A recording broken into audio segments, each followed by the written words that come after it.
Welcome in. It is the Monday Schmooze Big Ten today, presented by Gatorade. Great to have you with us, Dave Revson, Nicole Auerbach, and Anthony Herron schmoozing with us this week. It's been a minute since I have schmoozed. I'm very much looking forward to what we've got over the next hour. All right. I hope he brings it. Well, I mean, you know, the bar is low to beat Howard, right? So, I just got to get a little jab. I was anticipating coffee mugs or something too. He skipped the schmooze. I would love to we have have talked coffee about the mugs. coffee mugs. We should have coffee mugs. We've talked about it. Kathy Lee and Hoda vibe, or Regis and Kelly. Or every morning show. It's one of those. Yeah, we could do that. Yeah, we should work on that. I had to get at Howard. I mean, he's bailing on us today. I know. It hurts our feelings. I don't like Howard either. It's fine. Let's get to our big story, shall we? Not a ton of movement in the AP poll. The top two stay the same. Michigan just behind Georgia. Ohio State and Penn State remain 6 and 7. So the Big Ten still the only conference with multiple teams in the top 7, and it has 3. Iowa's 24th. All 4 of the schools coming to the Big Ten next year are ranked, including 3 in the top 10. Let's run through the results, all while keeping in mind how much we enjoy Howard Griffith. You speak for yourself, sir. I really like the guy. I just want to be perfectly clear. We love you, Howard. Yes. See you next week. I didn't mean to derail things like this just by showing up. You have, you come in, you're our guest. We're supposed to be schmoozing. Great vibe going. We're throwing grapefruits at everybody. Yeah, no doubt. Yes, the skunking rather than the schmoozing. Okay. Michigan, what did you make of the performance against Bowling Green? I mean, on one hand, you win convincingly. On the other hand, J.J. McCarthy, I mean, we have been singing his praises here, deservedly, for the first 2 weeks. Guy's completing 88% of his passes coming into the game. He throws 3 interceptions. He easily could have had a 4th. I mean, one of his touchdown passes easily could have been picked off. Defense has been phenomenal all year. So what do we make of where they are?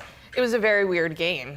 It was kind of all of the things that we did not think we knew about Michigan, right? We thought that JJ had been taking care of the ball really well. We had seen that. We had some questions about the run game. That got going a bit. I thought Blake Corum's performance was really encouraging. But yeah, I think, we're a little bit more uncertain than we were a week ago with Michigan's offense and just sort of the consistency there. I don't think you're going to see J.J. McCarthy have that type of performance all the time. But it was good, I think, to put the rest of the team in the situation that they were in to see who else would step up. Could they rely on the run game? Could they rely on the defense to get them out of a situation they hadn't been in yet? The passing attack up to this point had been so precise from J.J. McCarthy that, it was he was looking, no doubt, like a Heisman Trophy contender. And it was really without knowing for sure that there were elite level weapons around him, like good college football receivers. But I know I've become guilty of kind of viewing the receiver rooms around the conference, around college football in comparison with Ohio State. And nobody's got what the Buckeyes have got. So I'm wondering, all right, is Michigan in that realm? And JJ's playing at such a high level. Him turning the football over with such infrequency up until this point, I think had a lot of us in a level of comfort just thinking about what Michigan's passing attack could become. But to know that they are still that complete team where the offensive line can take a game over, where the defense can hold an opponent down, that's a great recipe for them to recognize that there is still that balance that they can access. I thought the long run, too, was really good to see. We've been talking about how we hadn't seen the explosive run plays yet this season. So to get that right out of the gate with Blake Corum was really encouraging, I thought. And Donovan Edwards got involved a little bit more this week, which, I'm still a little confused about why we haven't seen him more or those types of explosive plays from him.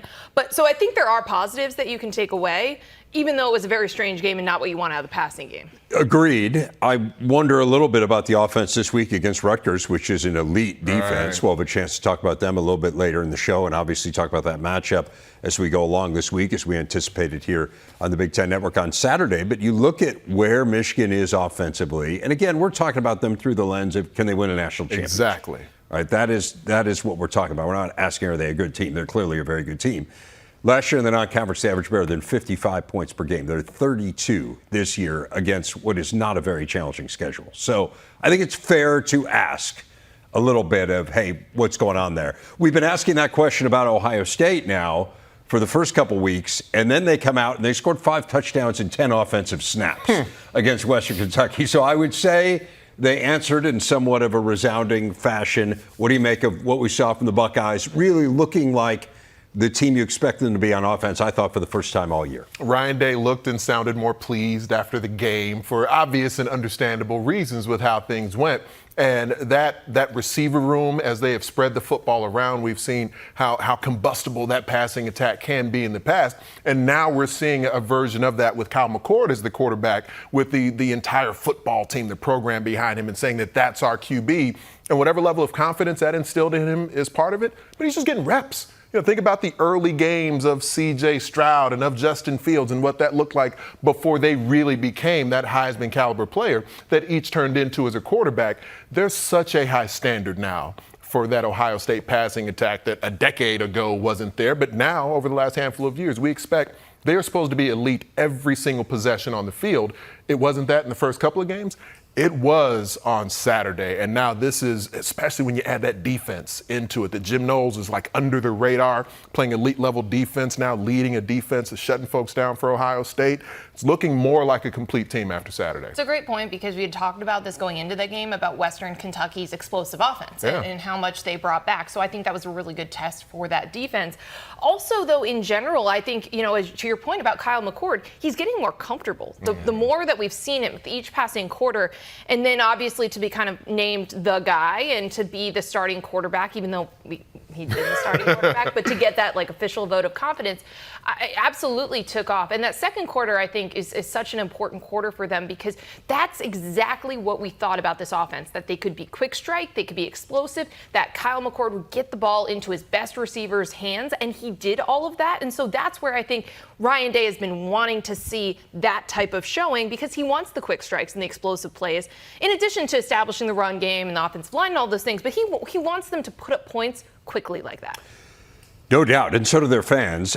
You mentioned the defense, too. I think that's really worth mentioning. They've given up 20 points now through the first three games, fewest since 1975, and you can sneeze at Western Kentucky and say, that's a group of five team. They are a prolific offense to the point you were making. I mean, this is a team that scores on just about anyone. So to shut them down, there is something to be said for that. We've seen Ohio State's defense come together. How will it do against elite opponents? Because that's been the knock against them here over the last couple of years. We're about to find out. We're going to find out this Saturday against Notre Dame in South Bend. They are clicking on all cylinders. Sam Hartman's really good, has made a huge difference there. So we'll know. And again, that's a game we'll be talking about a ton this week. Number 7, Penn State at a conference game against Illinois. Let's break down each one of those teams.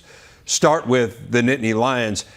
Give some credit to Illinois. I think it's the first time Illinois' defense has kind of looked like the defense that we expected them to be this year. But there was some sluggishness there from Penn State offensively, particularly from Drew Aller. I think it was the first time we saw him look like a first-year starting quarterback. What did you make of what we saw from Penn State, which ended up winning comfortably in Champaign? Yeah, I think if you just looked at the score, you didn't realize, how dicey this game was or just how tight it was because it really was a question about Drew Aller. This was the first time he hadn't been great, that things hadn't gone exactly the way that Penn State would have wanted since he's been the starting quarterback. So I thought that was important because he completed less than 50% of his passes and he'd been so accurate and so consistent to them. So for them to figure out what else they needed to do, and then obviously the running backs got going late. The Trey Potts touchdown pass. I always love when you see a guy who doesn't get to throw touchdown passes actually get to make a play. So they got creative with some things, and it never really felt like I don't think Penn State was in control of the game. But I thought that Illinois definitely did some things defensively that other teams are going to try. And for their offensive line specifically, we've talked about this as likely the best offensive line that James Franklin has had since he's led things in State College. And they were tested against one of the more formidable defensive fronts they'll see the entire season. It was kind of like for the Illini in the initial game, Keith Randolph looked like Keith Randolph, but Johnny Newton maybe wasn't himself. And then the second game, maybe vice versa. Both guys played at a high level, and Johnny Newton looked like a first-round draft pick. Absolutely. But that challenge for Penn State's offensive line is important. For them to be able to respond to that is worthwhile. And for Drew Aller to face that degree of duress and to not play at a high level, but still find a way to protect the football like his counterpart, Luke Altmaier, wasn't protecting the football. Those things matter, even if the passing numbers aren't huge and the completion percentage isn't what you hope for, are you at least keeping your team in a position to advance the football? You got enough out of the ground attack. You had a quarterback who protected the ball, no turnover for Drew Aller in the game. That ends up making the big difference with some of the creativity that you referenced, Nicole, from Mike Yurcich. Trey Potts comes in as the number 3 back, but in a leveraged situation. They're trying to see if they can put this game away, and you have Trey Potts out there throwing touchdown passes. It all came together. They were held about 130 yards under their season average, and I like kind of framing it in, hey, he saw a really good defense, and this is kind of what you're going to be up against because they got Iowa this week. Oh, yeah. Yep. And Iowa, as we know, is an elite defense. Illinois had not been. In fact, they had been probably the most disappointing defense, certainly in the Big Ten, maybe one of the most disappointing in the country. Right? Yeah, what we saw last year. I mean, they led the nation in scoring defense last year. They're giving up 31 points per game coming in, and they're still going to be right at that average. But that being said, they played really well in this game. What did Illinois in, Anthony, as you were talking about, the turnovers, I mean, just mind-boggling. 5 turnovers, I mean, you just flat out can't win that way. And I think the issue now is this is a trend. Like Altmaier threw 4 interceptions, I should say, in this game. Tommy DeVito threw 4 interceptions all of last year. Yeah. And we saw that in one game from Altmaier. Makes you wonder a little bit about whether he's the right guy for this Illinois offense. I think there's a balance to it because Tommy DeVito came in, and while there weren't necessarily a lot of explosive plays for the Illini passing attack, you did see efficiency and accuracy that looked like Tommy DeVito had been there for years as opposed to weeks. But he was able to immediately come in and be a guy who galvanized the locker room, brought all kinds of confidence into the room in what was still a very new regime at that point, the first year with Barry Linney Jr.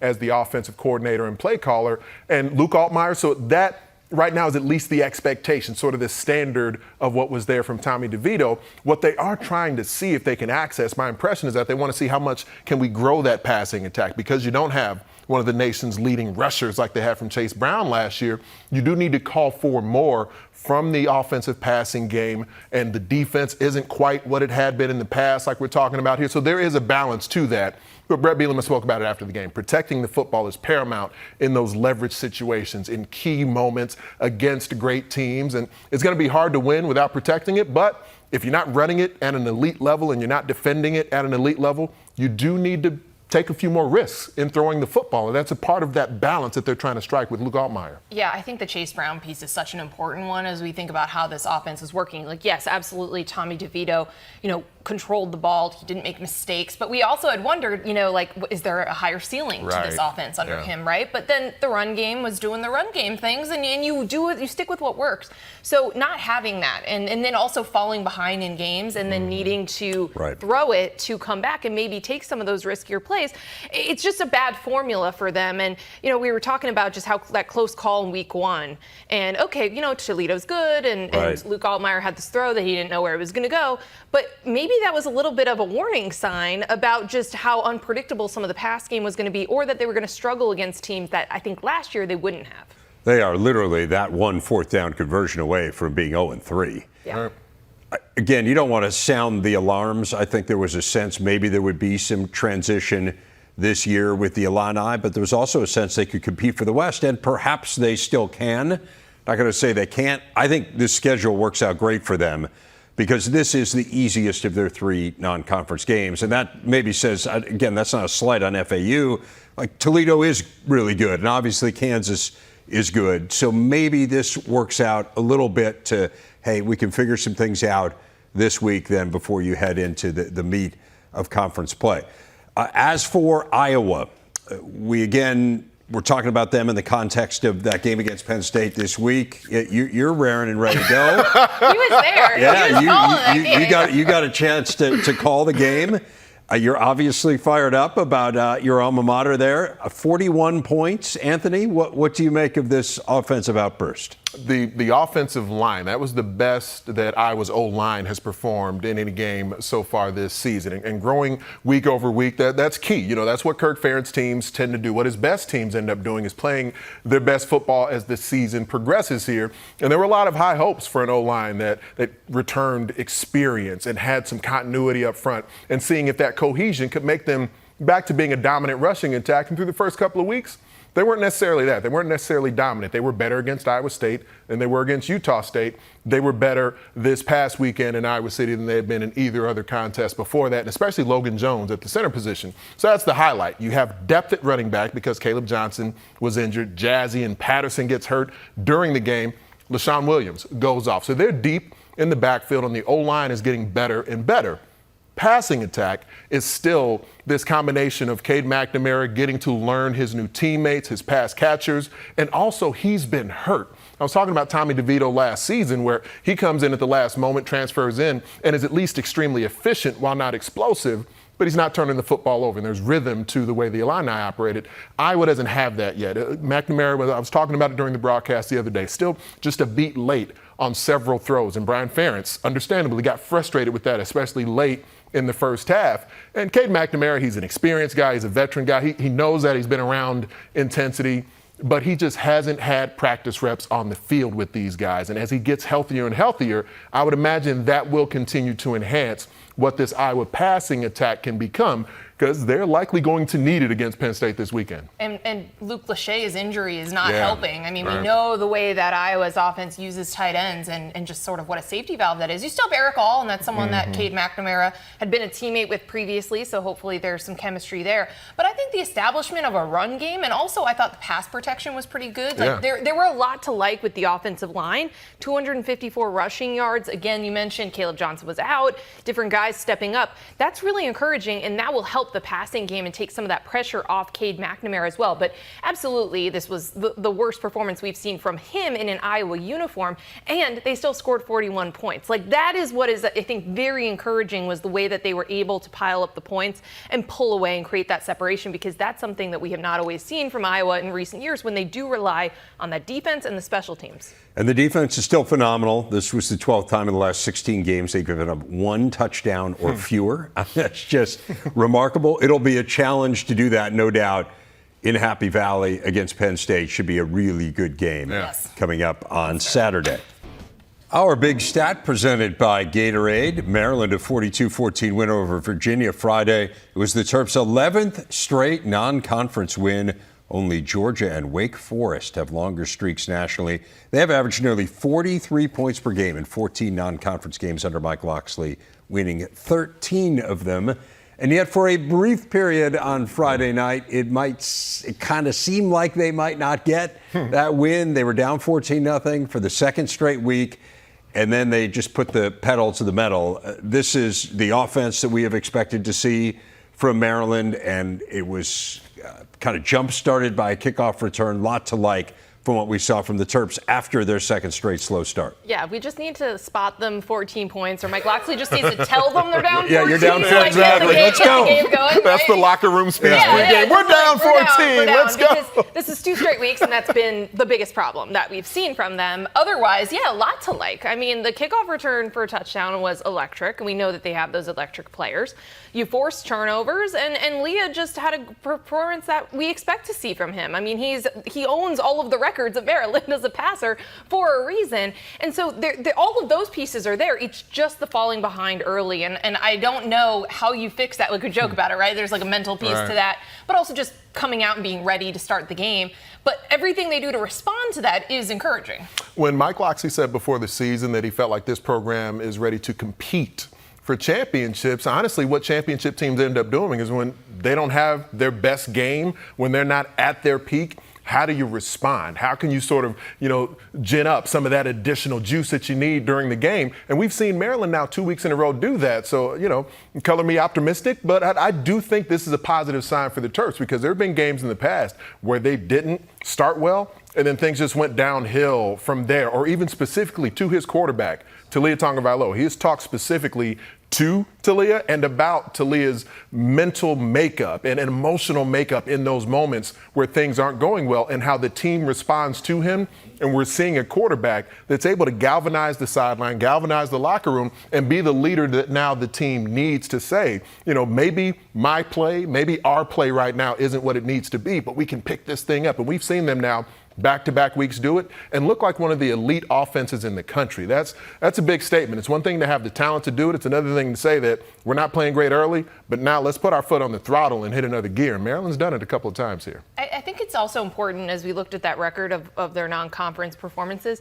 They're trying to break the mold this year, right? They're trying to be like, no, we're not only good in September and October. Right. We want to be better later in the year. So, yeah, sometimes just blowing out opponents early in the year doesn't teach you the things that you need to about yourself. And I do agree that not letting this spiral, not letting any of it snowball is a really encouraging sign for Maryland because, again, then you rely on the strengths and the things that we thought were going to carry this team. Have faced some adversity, to your point, and perhaps that galvanizes you here going forward. And that when you do face that inevitable game where you're in a hole, you figure out a way to dig out of it. And now we're seeing a second consecutive season where with Brian Williams as their defensive coordinator, that they're able to shut folks down and really just turn the water off on opponents in games. And that wasn't what Maryland had been early in Mike Locksley's tenure.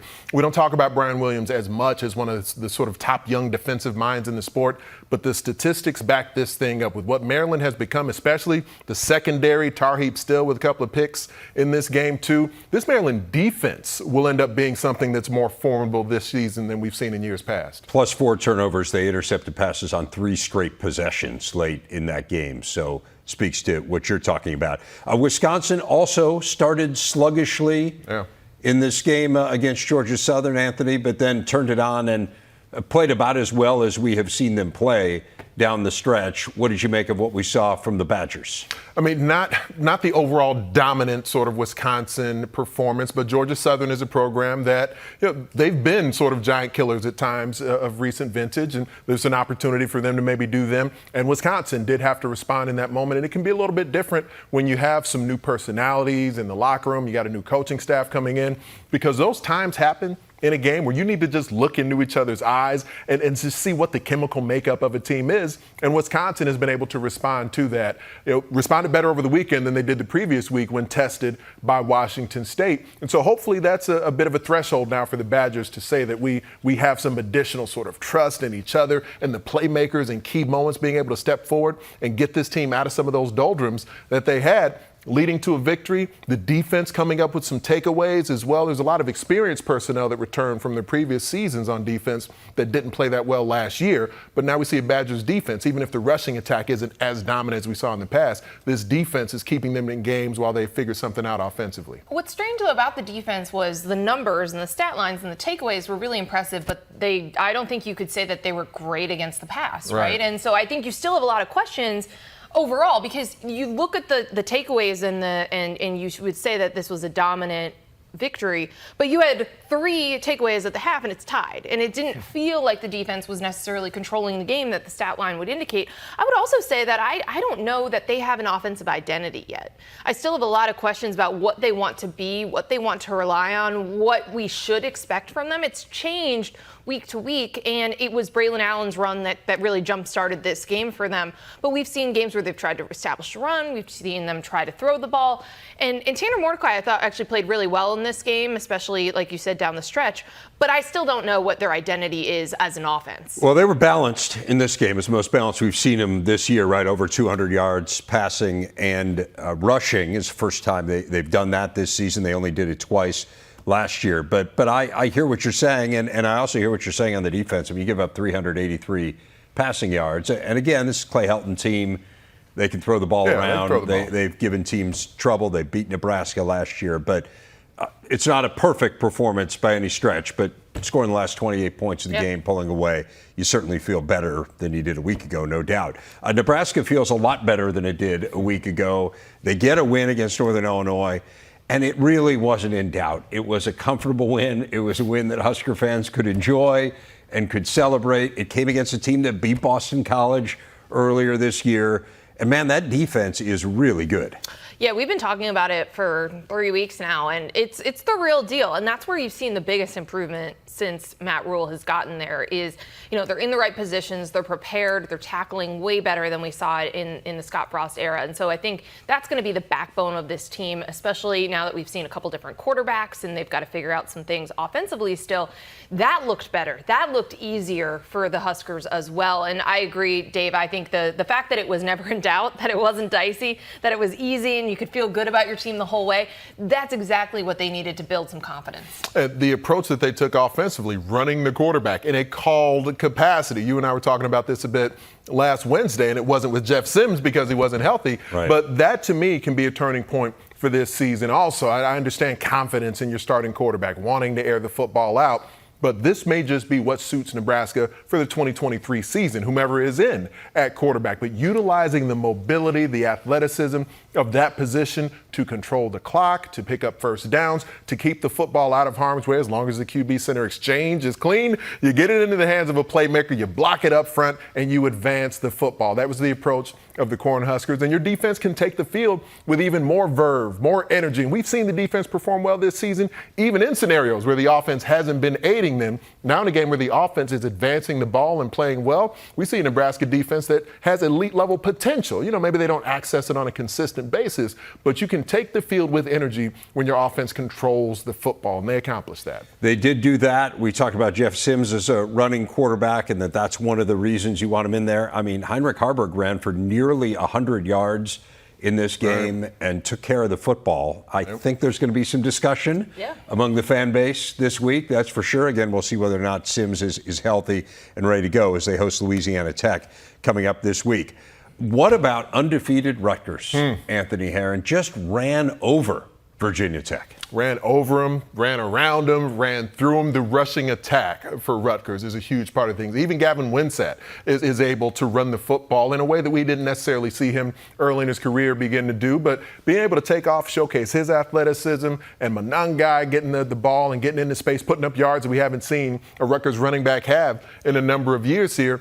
And as I talk about the way that relates, that correlates to the defense, you know, complementary football is a huge thing for Greg Schiano, and he recognizes that formula, what it can mean if you can run it successfully and how that impacts your defense, playing a more limited amount of snaps. And on the whole, it can set up the play-action passing game and what you can do with some of the weapons outside also. So I love the formula that's there. It'll be tested this week, of course, when they end up facing Michigan.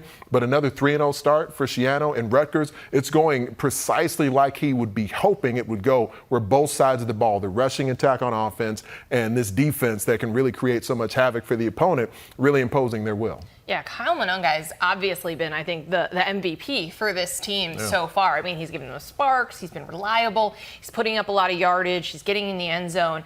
And it absolutely helps that defense, and the defense helps him, helps the run game, right? They're able to control the game and the possessions and eat clock. They also did exactly what you'd want to see them do against Virginia Tech program that is struggling. They're trying to figure out where they are, and that's why I thought this was such a good measuring stick for Rutgers, because they're trying to take a next step. They're trying to, and this is a former Big East rival and all of these different pieces. You've got a former Big Ten coordinator as the head coach for the Hokies, and that game was just, it was not close. They controlled it. Rutgers controlled it. And I think that's where we're seeing a different step, right? We've seen good defensive efforts, but we haven't seen like a consistent, reliable offense that could actually control a game and put it away like this. Right. Like, this is the third straight year they've started 3-0. And so you could say, okay, no big deal. Prove it to me in conference play. Although, of course, that does include one conference win. But this just feels different than it has in the previous couple years. Absolutely. Yes. To use a phrase from the college. The CFP committee. They might be marveling at Rutgers. If they're marveling at Rutgers game control in late October, then we'll really be onto something, right? To the CFP, is that what you're saying? I'm just saying. Maybe expanded 12-team playoff, perhaps they catch the committee's eye a month from now. But in all seriousness, they're really playing well. Defense has given up 30 points in 3 games. This will be an enormous test. I mean, this is on a totally different plane from anything they've been up against. But I think it's pretty clear they have made significant steps this year. And then you'll see, maybe you don't go in and beat Michigan in the big house, although they've come close. They have, But can you give them a good game? Can you compete with them? There's still a lot of room for growth, I think, offensively. Yes. Gavin Wimsatt in the air, right? Yeah, absolutely. So, I mean, if you can add that to this team, you're going to be very formidable. No doubt. Feeling good on the banks. Saturday, we kick off our triple header with the team we were just talking about.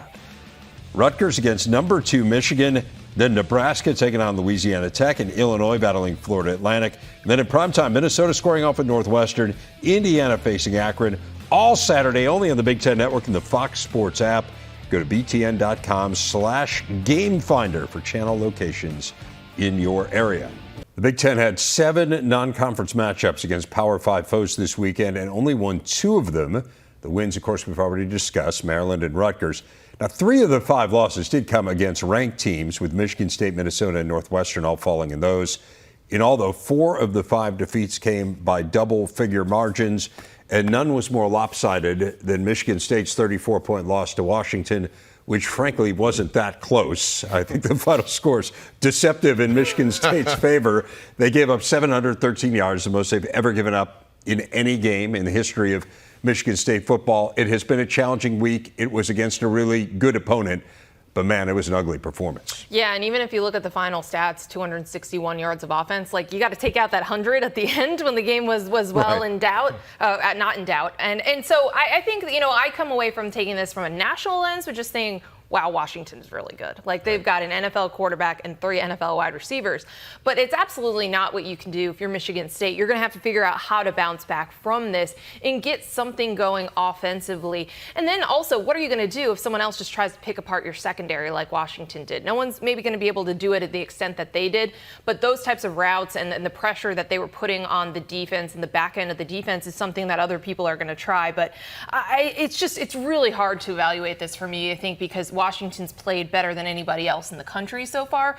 You still don't ever want like a historically bad day, but it was kind of like everything went wrong for Michigan State that could possibly have gone wrong, and they got jumped on right out of the gate in that game. Right.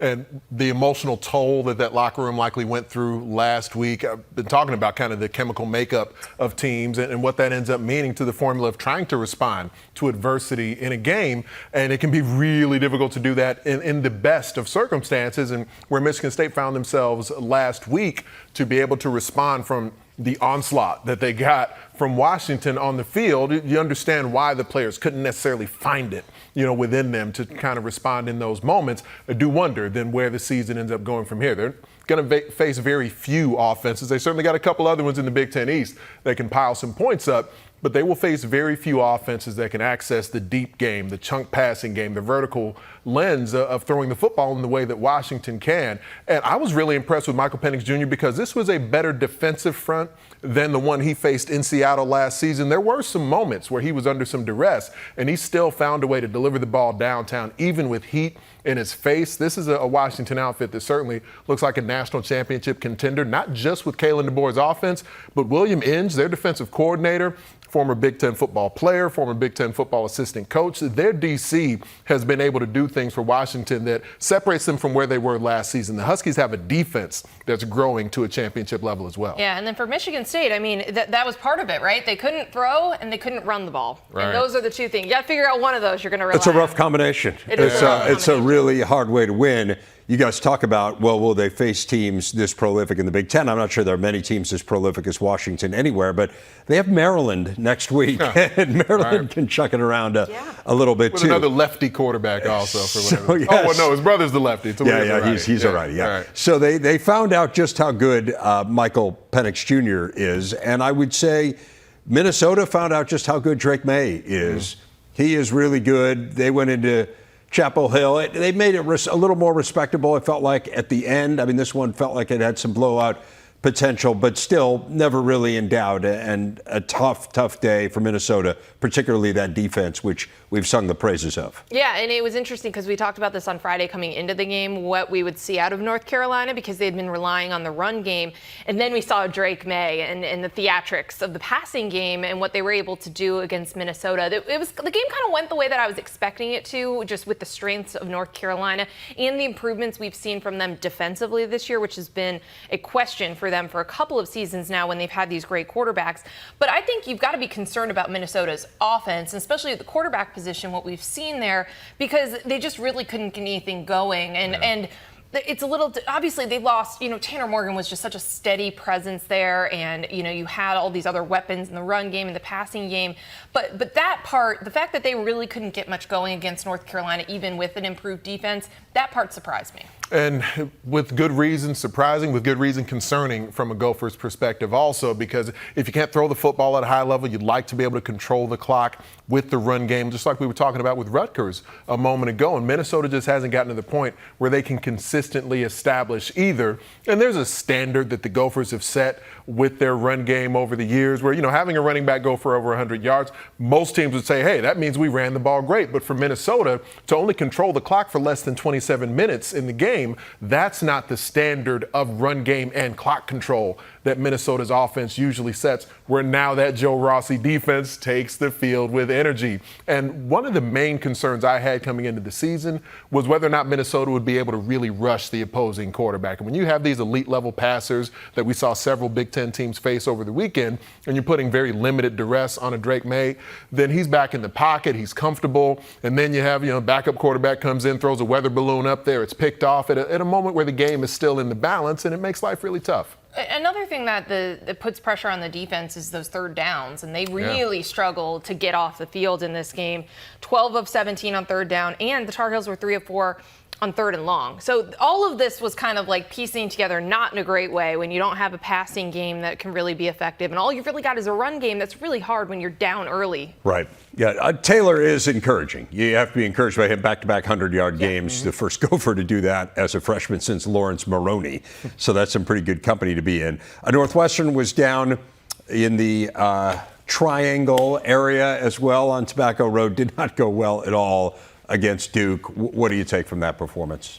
It's a team that, in seeing them the week before, they're still just kind of coming out of some of the emotional doldrums from early in the season. It's a nice moment they had when securing the win. Now you get back to actually facing an opponent with like or even talent that exceeds yours on the field. So schematically, how does Northwestern actually go about trying to get the offense just going more consistently and having a quarterback that can complete passes at a higher clip, an offense that's more efficient, and then, to that Rutgers formula, the occasional explosive play. That's going to be the balance for Northwestern, because they won't be able to just open it up and really try to air the ball out consistently against many opponents. You have to be able to control the clock. They weren't able to do that against Duke, and an outfit that's able to be really efficient on each side of the football. It's so interesting because we compare these two teams to each other a lot, because we think about like the academics and where they've been, historically in their own conferences and the challenges that they face.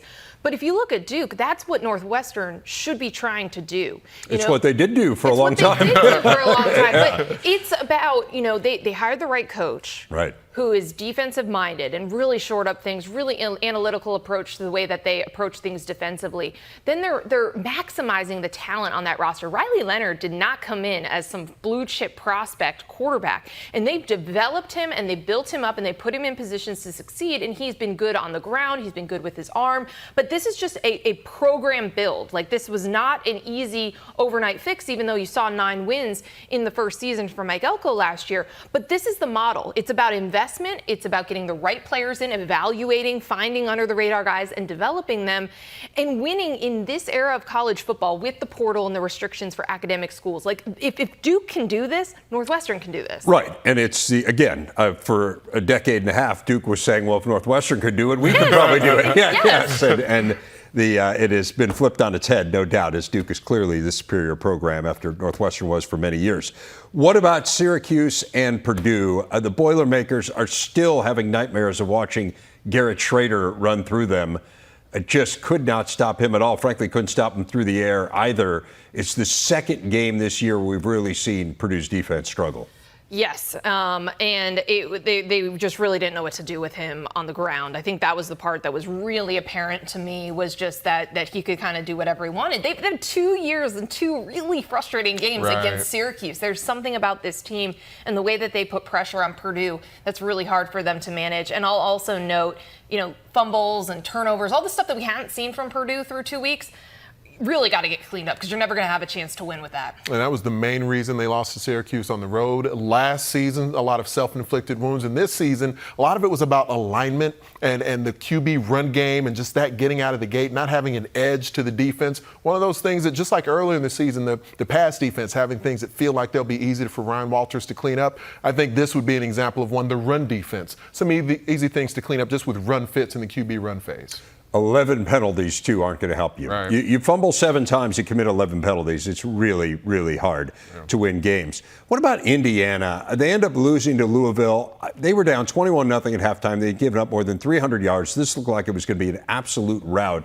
Give them credit. They were one play away. They were about a foot away from less, tying this game. I mean, inches. it was really close, and then came down to a call on the goal line. And Tom Allen said afterwards he regretted the call, the offensive play call, but still, this was a fairly impressive comeback. Yeah, and regretted the offensive play call mainly because it didn't work. Because it didn't and, work. Yeah, because, I mean, in the end, if you're able to sneak it in, if you turn around and hand it off and get it in, then it's a great call when you execute it. When you don't execute in those scenarios, then, you stand there and you take the questions and the back and forth associated with it not being successful. But the second half from the Hoosiers, when things could have really gotten away from them, that should be encouraging against an outfit like Louisville that has shown as a program. And we've seen what Jeff Brom can be as a coach offensively. To shut them out in the second half for a Hoosiers defense that's been inconsistent this season, I think that's a positive sign to try to take into when they get into deeper Big Ten play. I think they've also got a quarterback. Yes. Taven Jackson was absolutely Yes. a positive and a takeaway there. By the way, I know he's going to say that if that call had worked, that it was the right call, but just always go with the quarterback sneak. Come on, at least go down fighting when you're that close. Don't put yourself 8 yards back. I will die on this hill. Especially now that the Bush push is legal. There we go. I do feel like the whole quarterback sneak scenario on the goal line becomes a little bit easier to pull off. But hey, let's give the defense some credit here. agreed. It is a lot better than it was a year ago. They come into the year 10 straight games, allowing 24 or more points, have held all 3 opponents under that total Good so far offenses, this year. too. Yeah, I mean, Ohio State. yeah, Brom? Louisville. No, it's pretty good. It's admirable, and they've clearly improved on that side.